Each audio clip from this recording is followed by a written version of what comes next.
La chef du renseignement américain, Tulsi Gabbard, le dernier jour de ses fonctions, puisqu'elle a démissionné, vient de publier une vidéo fracassante, explosive, qui démontre que le Covid n'est pas né d'une chauve-souris dans un marché chinois, mais bien du résultat de manipulation, de gains de fonction organisés par les États-Unis, le Dr Fauci, dans le laboratoire de Wuhan.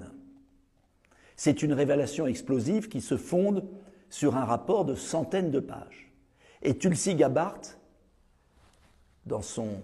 sur son compte X, avec sa vidéo, vient de donner raison à tous ceux qui, à l'époque, avaient été traités de complotistes. Eh oui. Pire, elle explique très bien dans cette courte vidéo que je vous recommande d'écouter comment le docteur Fauci, responsable à l'époque du système de santé américain, a non seulement organisé des gains de fonction, c'est-à-dire des manipulations biologiques sur des virus dans le laboratoire de Wuhan, mais comment ensuite il a menti sous serment devant le Congrès américain et les commissions d'enquête. Comment ensuite il a organisé par des complicités avec les services de renseignement américains des pressions sur tous les médecins qui voulaient savoir la vérité.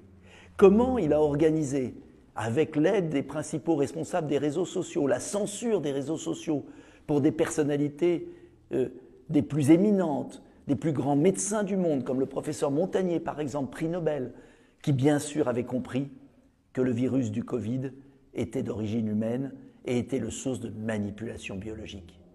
Elle montre aussi comment il a réussi à promouvoir cette fausse cause d'un chauve-souris dans un marché de Chine et comment la plupart des médias du monde ont obéi à ces pressions.